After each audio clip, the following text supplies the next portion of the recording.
Bom dia, irmãos. Feliz por estar aqui de novo com vocês, para que nós possamos dar continuidade aos estudos dos livros do Novo Testamento.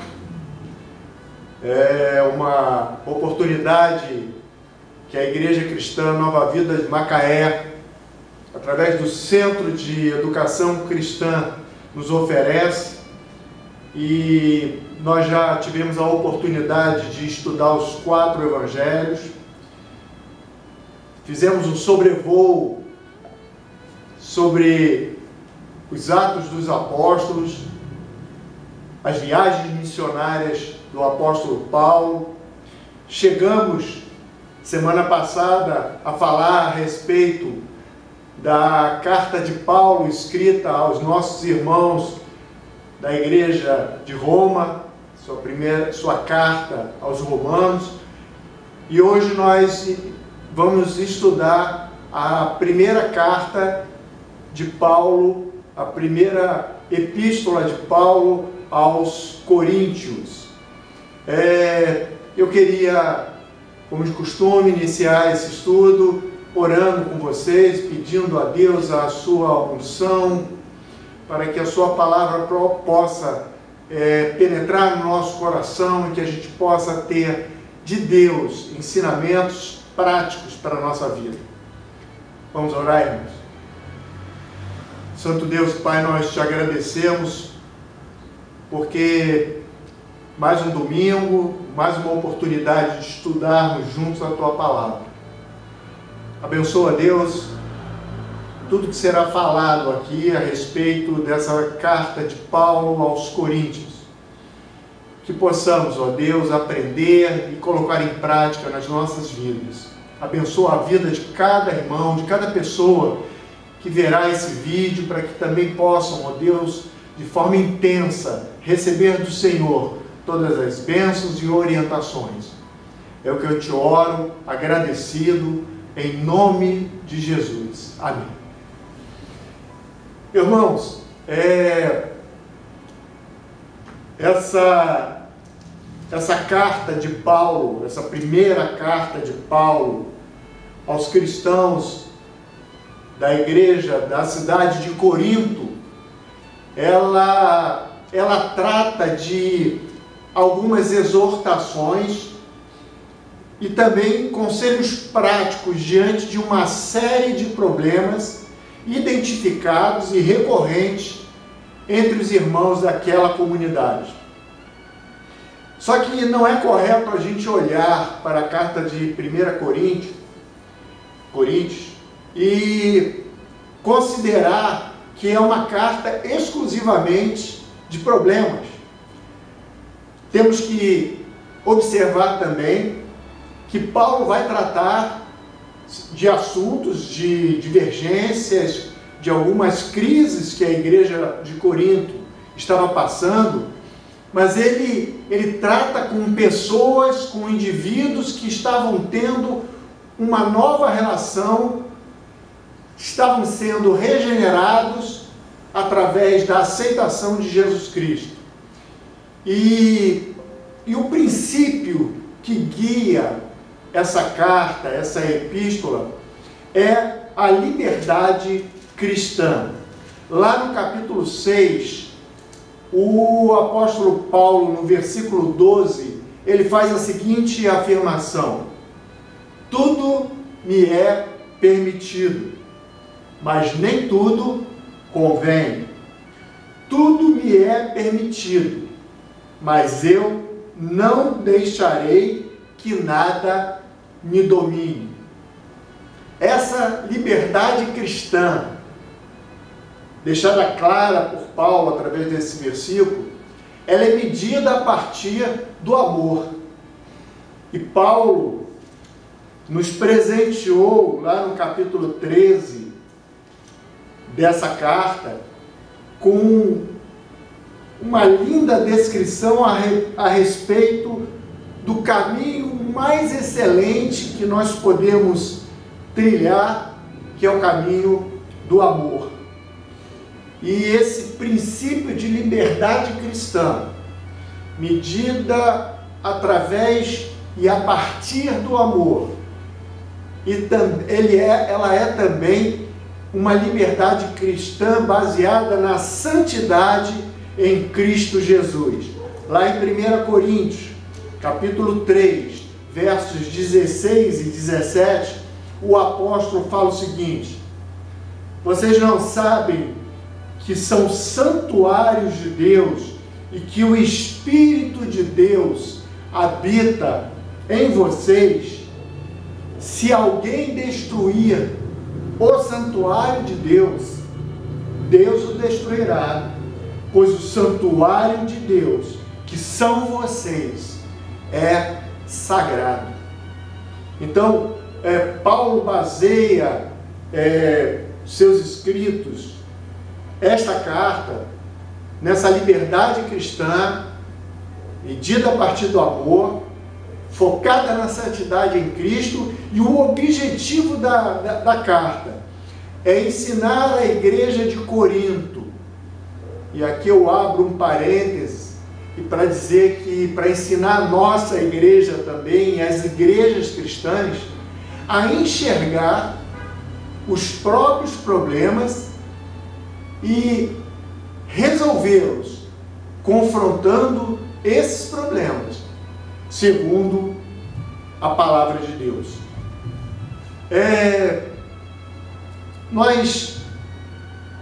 Eu gostaria de passar para vocês algumas informações básicas a respeito dessa carta. Bom, como dissemos no início, essa carta ela faz parte do grupo de epístolas paulinas eclesiásticas. Nós já estudamos a primeira carta semana passada, a carta de Romanos, né? O autor dessa carta é o apóstolo Paulo. Ela foi escrita aproximadamente entre os anos 56 e 57 depois de Cristo. O local onde ele escreveu essa carta foi na cidade de Éfeso. Ele estava na sua terceira viagem missionária, lembrando que a cidade de Corinto foi visitada por Paulo pela primeira vez durante a sua segunda viagem missionária, e o alvo dessa carta eram os cristãos em Corinto. O versículo-chave dessa carta encontra-se em 1 Coríntios 3, nos versículos 16 e 17, que nós acabamos de ler. E a expressão chave dessa carta é divisão na igreja. Eu queria fazer com vocês uma rápida divisão em dois blocos, como a gente tem procurado fazer também nas outras lições, para que o entendimento seja facilitado. Essa carta ela pode ser dividida em dois grandes blocos. O primeiro bloco é quando Paulo responde às indagações vindas através dos irmãos da casa de Cloé. Isso está lá em 1 Coríntios, capítulo 1, no verso 6, onde aqueles irmãos informam a Paulo que havia divisões entre eles. E nós podemos ver esses problemas de divisões dentro daquela igreja sendo descritos e comentados por Paulo a partir do capítulo 1 e indo até o capítulo 4. Os problemas morais e éticos, que também são tratados por Paulo, eles encontram-se na sua carta dos capítulos 5 ao capítulo 6. O segundo bloco dessa carta, Paulo responde às perguntas feitas na carta dos Coríntios. Isso está lá, se você quiser conferir comigo, na sua Bíblia, em 1 Coríntios 7, no versículo 16, onde Paulo começa a falar com aqueles homens a respeito todos os problemas morais, problemas de alguns irmãos, aquela igreja se alimentando de carne oferecida aos ídolos. Isso está lá no capítulo 8 ao capítulo 10. Alguns problemas no culto que era prestado por aqueles irmãos. Isso está no capítulo 11. Paulo vai falar também a respeito de dons espirituais, porque Paulo identifica naqueles irmãos alguns problemas que ele chama de falta de conhecimento, de ignorância daqueles irmãos a respeito dos dons espirituais. Ele fala também a respeito da doutrina da ressurreição. Isso está lá em 1 Coríntios 15. Além de falar no capítulo 16 a respeito de coleta de donativos que aqueles irmãos enviariam para os irmãos que estavam passando por necessidade na cidade de Jerusalém. E outros assuntos também que são chamados a respeito de assuntos gerais. Se nós pudéssemos, através de uma visão panorâmica, colocar essa carta de Paulo em uma sentença, nós poderíamos dizer que essa carta é uma carta de correção em que o apóstolo Paulo se posiciona contra vários problemas de procedimentos da igreja de Corinto. Alguns desses problemas nós veremos daqui a pouco, mas antes eu queria dar aos irmãos algumas informações importantes a respeito dessa cidade. É importante a gente saber que a cidade de Corinto era a cidade mais importante da Grécia na época de Paulo. Ela tinha uma população de aproximadamente 500 mil de pessoas, ou seja, era uma cidade maior do que, quase mais do que o dobro da cidade que nós moramos aqui em Macaé, né? Ela estava situada num lugar estratégico ao sul da Grécia, entre dois portos marítimos, e tirava bons lucros do comércio que era executado, nesses portos. Muitos comerciantes e muitos marinheiros visitavam essa cidade. E aqui há um detalhe importante, porque esses homens que não teriam talvez coragem de cometer alguns atos pecaminosos na sua própria terra, perto da sua família, da sua gente, eles aproveitam a distância e aquela cidade e as condições propícias que aquela cidade, que era uma metrópole, vamos chamar assim, daquela época, oferece, e essa cidade se torna uma das cidades mais imorais da época.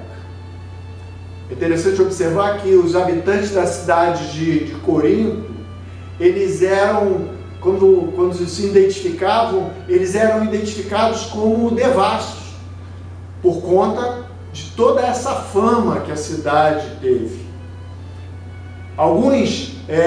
Vale lembrar que alguns membros da igreja cristã daquela época tinham saído de ambientes imorais que nós mencionamos.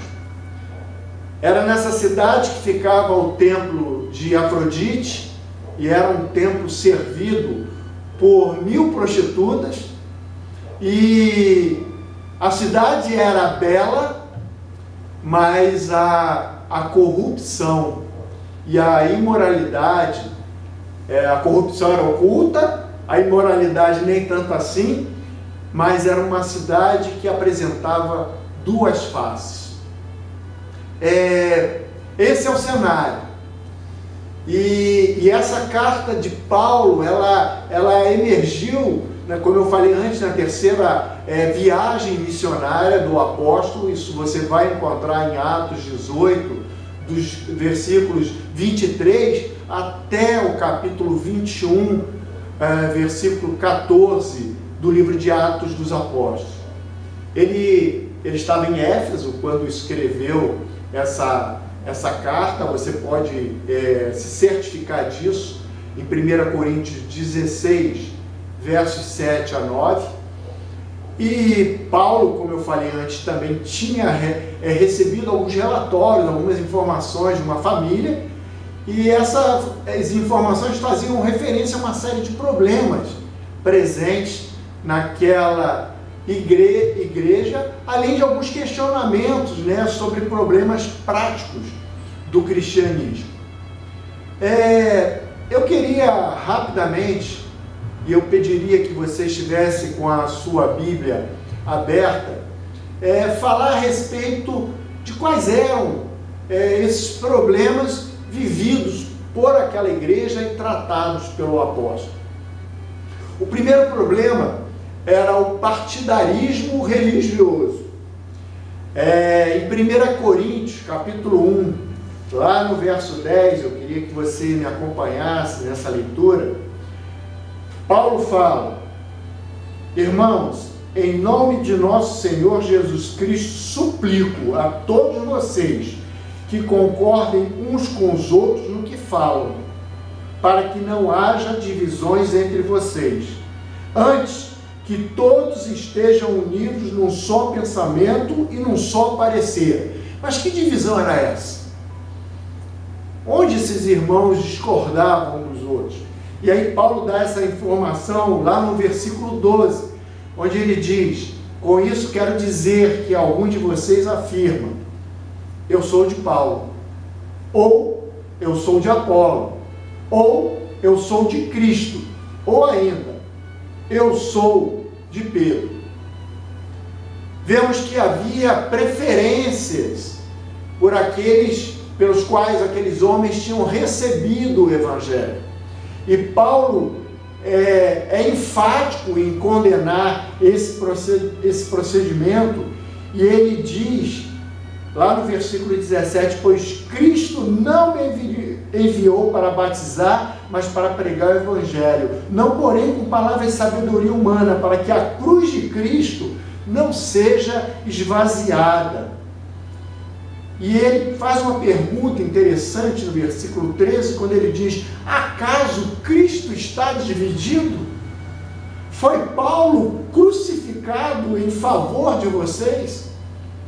Então ele pergunta àqueles irmãos para que eles pudessem refletir sobre essa bobagem de tentar defender aqueles apóstolos ou aqueles pregadores que tinham sido instrumentos do próprio Deus para ensiná-los e convertê-los ao Evangelho. Outro problema que aquela igreja passava, tinham muitos, mas alguns deles, por exemplo, a impureza, e isso pode ser visto em 1 Coríntios, capítulo 5, versículo 1, e nesse versículo a gente vai ler que é um pecado terrível. Por toda parte se ouve que há imoralidade entre vocês, imoralidade que não ocorre nem entre os pagãos, ao ponto de um de vocês possuir a mulher de seu pai. E aqui eu acho, a Bíblia é um livro fantástico, irmãos. Como um manual, Deus poderia ter preparado esse livro retirando tudo que fosse feio e deixando só o que é bonito. Mas fica claro a intenção de Deus ao deixar registrado para mostrar, assim como Paulo tinha declarado lá na sua carta aos Romanos, que não há um justo sequer, que todos pecaram e todos estão destituídos da glória de Deus. E essa igreja experimenta uma situação terrível, onde sexo praticado entre filho e a mulher do seu pai, lá no capítulo 5, versículo 11, por exemplo, Paulo diz: mas agora estou lhes escrevendo que não devem associar-se com qualquer que, dizendo-se irmão, seja imoral, avarento, idólatra, caluniador, alcoólatra ou ladrão. Com tais pessoas vocês não devem nem comer. Essa é a advertência de Paulo, considerando todo aquele cenário. Paulo também fala, lá no capítulo 6, verso 9, capítulo 6, verso 9, ele fala o seguinte: vocês não sabem que os perversos não herdarão o reino de Deus? Não se deixe enganar. E aqui novamente Paulo vai fazer uma lista daqueles pecados terríveis, muitos, que estavam sendo cometidos por irmãos daquela igreja, né? Nem imorais, nem idólatras, nem adúlteros, nem homossexuais, passivos ou ativos, nem ladrões, nem avarentos, nem alcoólatras, nem caluniadores, nem trapaceiros herdarão o reino de Deus. Assim foram alguns de vocês, mas vocês foram lavados, foram santificados e foram justificados em nome do Senhor Jesus Cristo e no Espírito de nosso Deus. Paulo faz questão de reforçar para aqueles irmãos que eles eram agora novas criaturas e que havia necessidade de uma mudança completa de postura e de atitude. Paulo também enfrentou problemas de litígio, e eu até, quando eu li esse capítulo 6, do versículo 1 ao versículo 5, eu lembrei de um caso aqui de uma pessoa amiga de Macaé, muito preocupado, um cristão, daqueles cristãos para serem modelo, pessoas que a gente deve copiar nas suas atitudes, no seu proceder, no seu modo de cultuar a Deus. E essa pessoa virou para mim e disse um dia: Renato, estou muito preocupado. Eu aluguei um imóvel e agora estou tendo problemas com o dono do imóvel, e o problema é que esse dono do imóvel também é cristão como eu, e ele está levando o caso para a justiça, e onde eu não tenho culpa nenhuma. E a palavra de Deus, e ele citou este capítulo 6, fala que para a gente tentar resolver entre nós, entre cristãos, entre crentes, servos do Senhor Jesus, e eu estou sendo obrigado a ir na frente de um juiz descrente que vai julgar o nosso caso. Então Paulo tinha esse mesmo problema naquela igreja, e ele faz uma advertência interessante.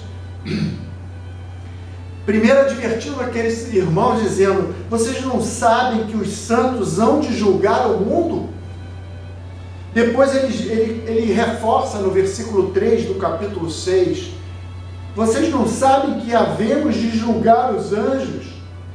Quanto mais as coisas desta vida.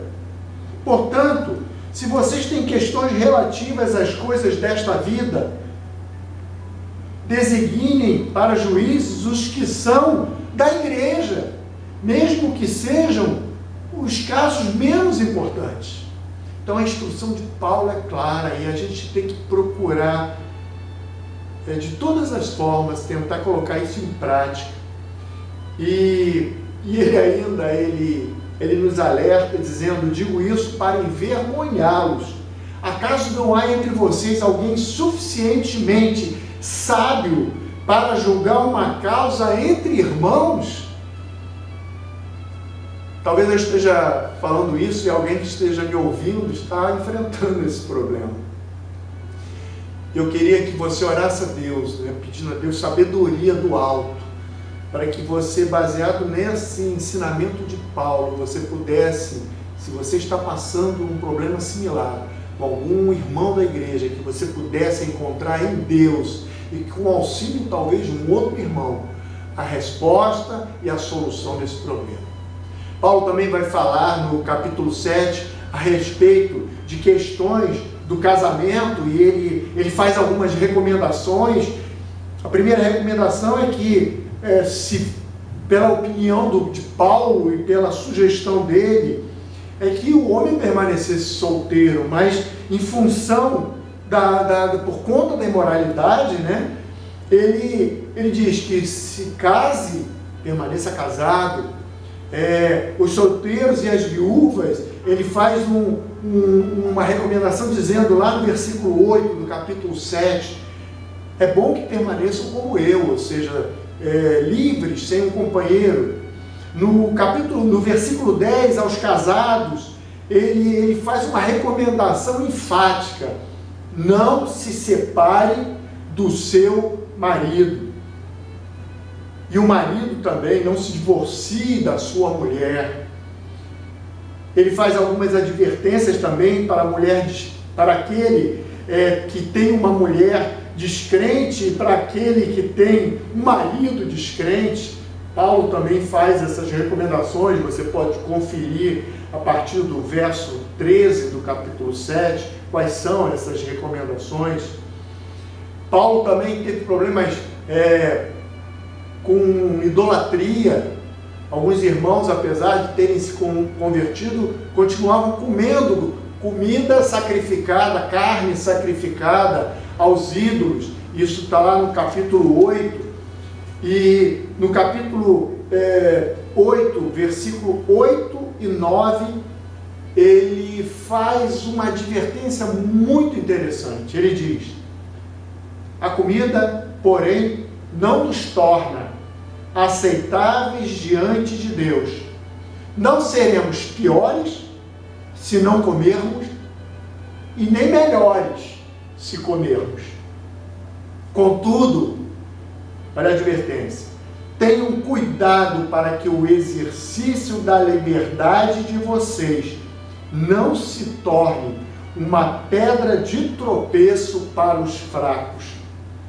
E no versículo 13 desse mesmo capítulo 8, o apóstolo faz uma advertência. De novo: portanto, se aquilo que eu como leva o meu irmão a pecar, nunca mais comerei carne, para não fazer o meu irmão tropeçar. Vamos pensar sobre isso, no nosso testemunho, naquilo que estamos praticando, e muitas vezes que, até baseado aqui no que Paulo está falando a respeito da liberdade com limites que temos, que você pode achar que não há problema nenhum no que eu estou fazendo, mas pense que às vezes um irmão mais novo na fé, um irmão que esteja fraco na fé, vendo a sua ação, pode se perder, e isso não é bom. Paulo também vai falar em sua carta e vai dar orientações a respeito da ordem no culto que aqueles irmãos prestavam. Tinham problemas, por exemplo, no uso do véu. Algumas mulheres que oravam e profetizavam não queriam usar o véu. Isso está lá no capítulo 11 de Coríntios. E esse uso do véu, Paulo deixa uma orientação interessante no versículo 10 do capítulo 11, dizendo: por essa razão e por causa dos anjos, a mulher deve ter sobre a cabeça um sinal de autoridade.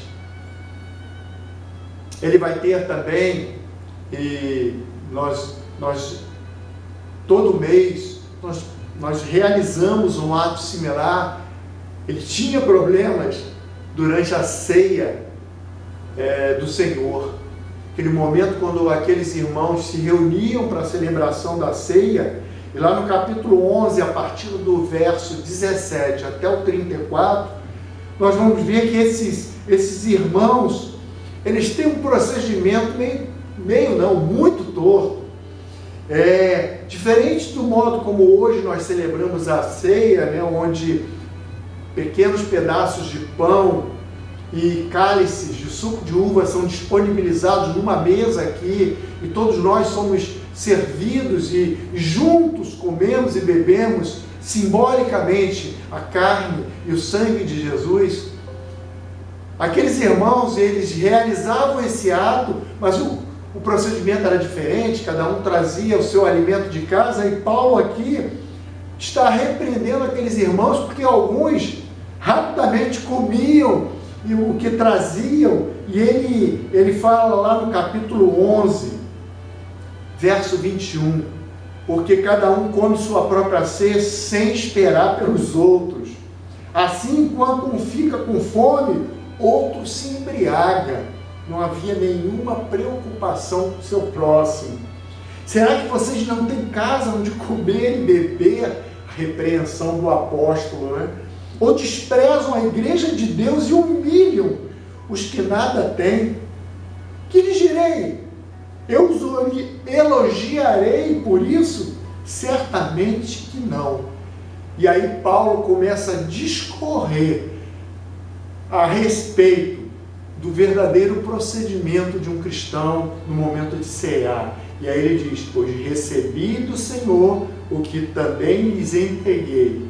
E aí ele começa a descrição de todo um modelo, né, a ser seguido por aqueles cristãos e por nós.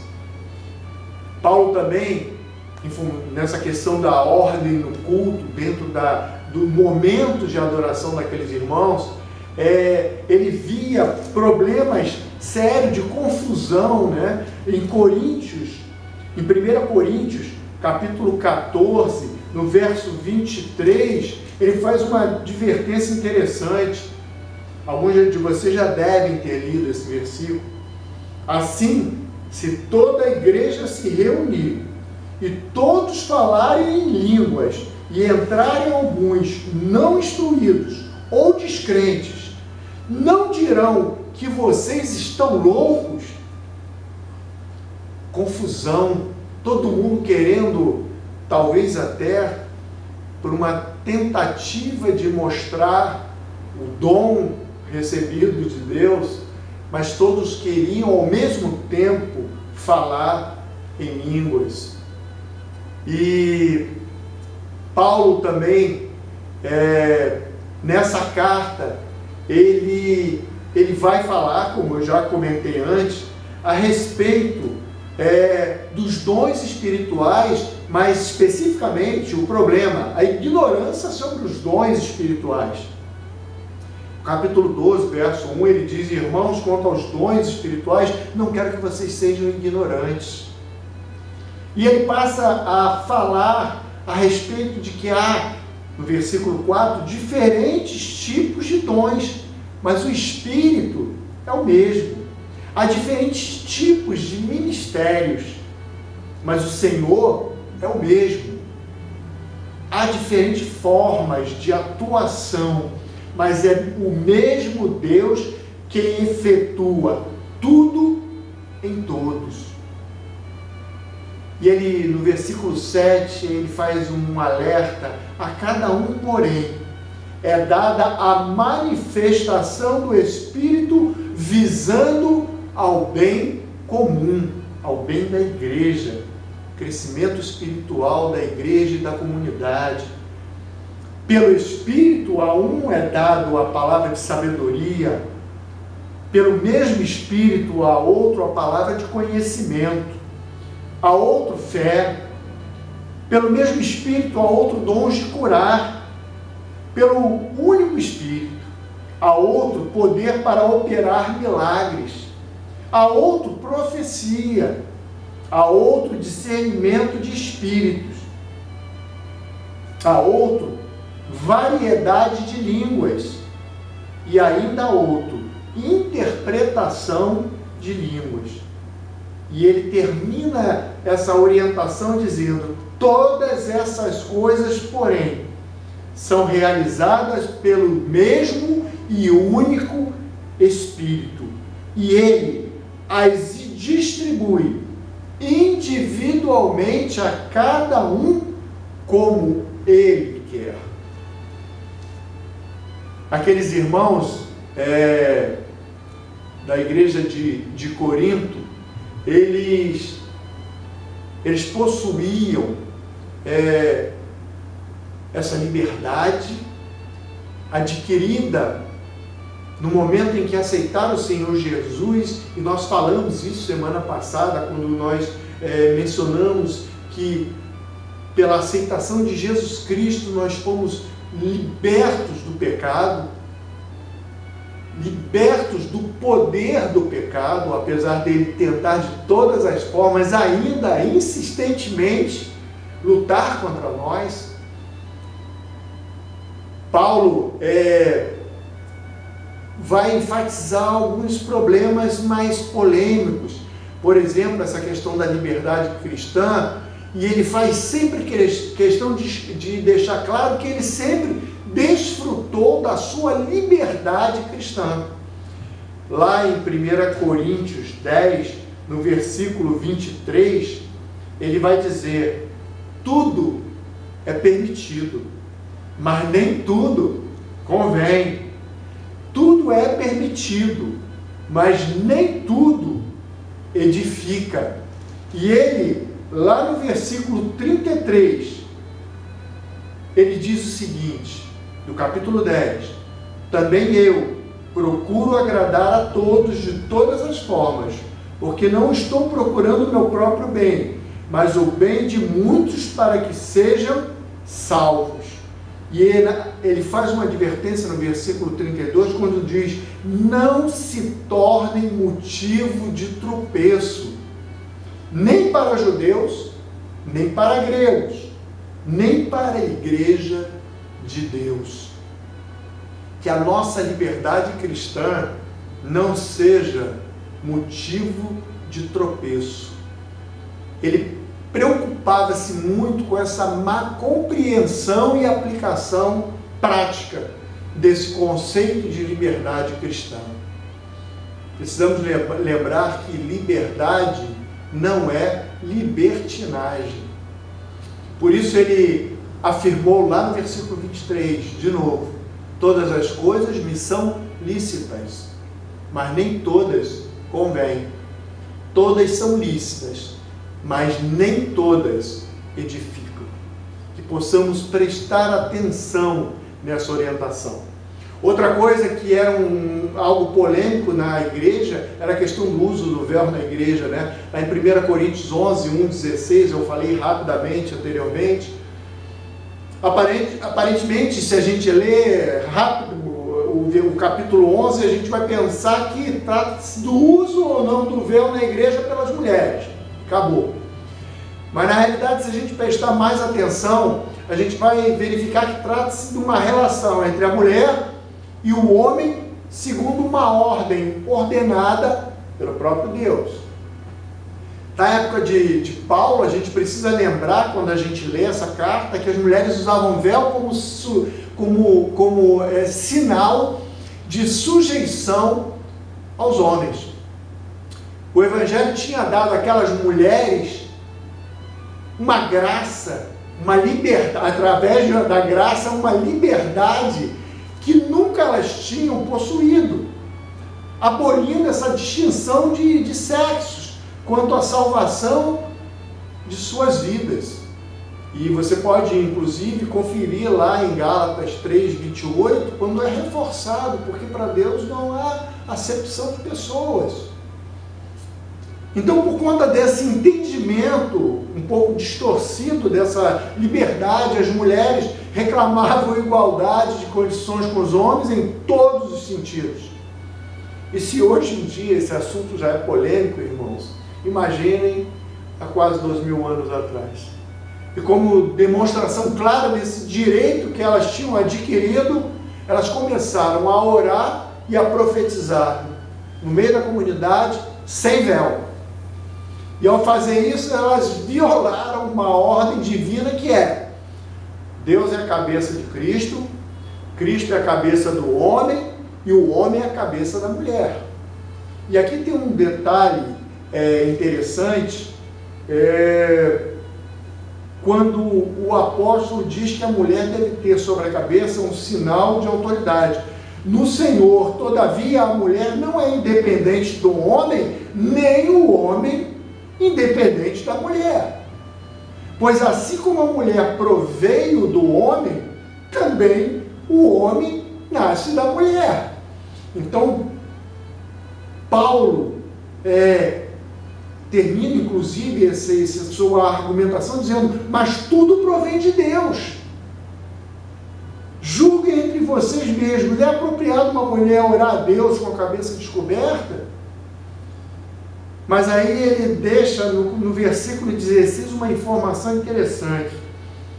Mas se alguém quiser fazer polêmica a esse respeito, nós não temos esse costume nem as igrejas de Deus.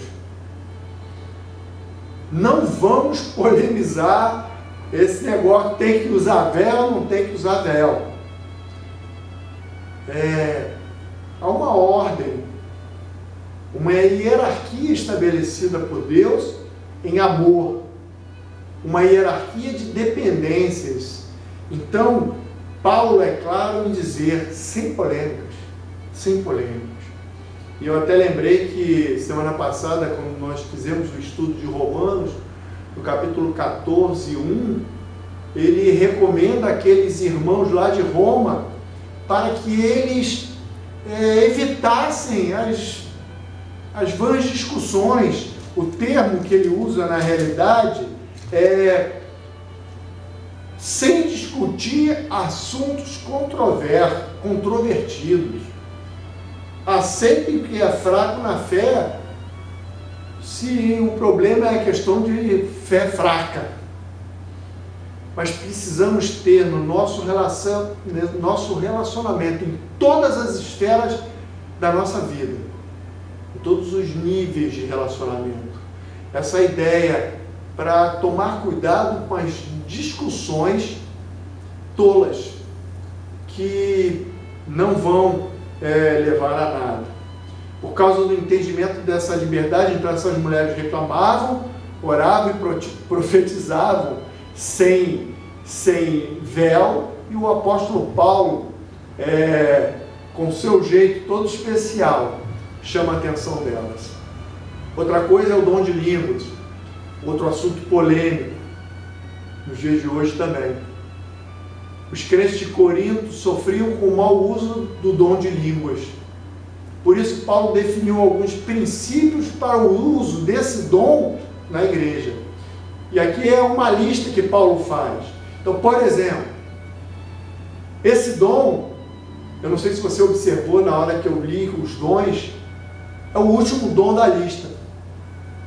Ele possui menor importância que a pregação da palavra.